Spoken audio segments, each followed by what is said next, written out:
कोल्हापूर जिल्ह्यामधील एकूण 68 जिल्हा परिषद गट आणि 136 पंचायत समिती गणासाठी 7 फेब्रुवारी 2026 रोजी मतदान होणार आहे। मतदानाच्या अनुषंगाने निवडणूक विभागाकडून आमचे 12 निवडणूक निर्णय अधिकारी, त्यांचे सहाय्यक निवडणूक निर्णय अधिकारी, त्यांची पूर्ण टीम यांची तयारी पूर्ण झालेली आहे। एकूण 2691 मतदान केंद्रावरती आपल्या 15,000 पेक्षा जास्त मतदान कर्मचारी आणि अधिकाऱ्यांच्या माध्यमातून मतदान प्रक्रिया पार पाडली जाणार आहे।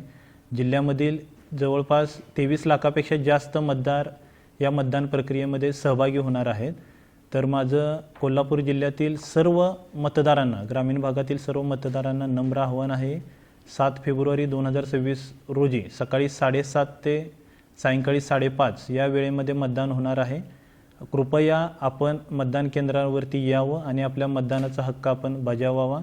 जिल्ह्यामध्ये मतदानाच्या अनुषंगाने मतदारांना माहिती देण्यासाठी जे आपण वोटर स्लिपचं जे वाटप करतो ते जवळपास 97% मतदारांच्या वोटर स्लिपचं वाटप पूर्ण झालेलं आहे आणि त्यावरती मतदान केंद्राची माहितीसुद्धा आपण मतदारांना दिलेली आहे आणि मतदान केंद्रावरती मतदारांना ज्या ॲश्युअर्ड मिनिमम फॅसिलिटी द्याव्या लागतात त्याचीही आपण तयारी केलेली आहे। आणि 7 फेब्रुवारी रोजी मतदानाच्या दिवशी ग्रामीण भागामध्ये सुट्टीसुद्धा निवडणूक विभागामार्फत जाहीर करण्यात आलेली आहे।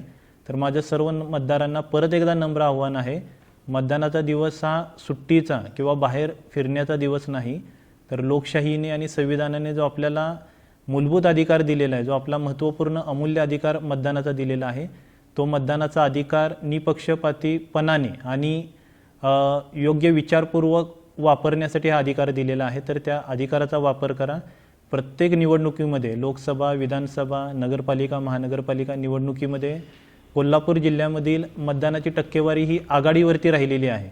तर या निवडणुकीमध्ये सुद्धा आपल्या हायेस्ट मतदानाच्या टक्केवारीचा रेकॉर्ड तसाच ठेवूया आणि सर्वांनी 100% मतदारांनी मतदान केंद्रावरती येऊन मतदान प्रक्रियेमध्ये सहभागी होऊन लोकशाही सुदृढ होण्यासाठी सहभागी होऊया, ही एक विनंती मी सर्वांना करतो। आणि सर्व निवडणूक यंत्रणा ही निवडणूक प्रक्रिया निष्पक्ष वातावरणात, पारदर्शक वातावरणात आणि मतदारांना चांगला अनुभव देण्याच्या अनुषंगाने, काम करण्याच्या अनुषंगाने सज्ज झालेली आहे।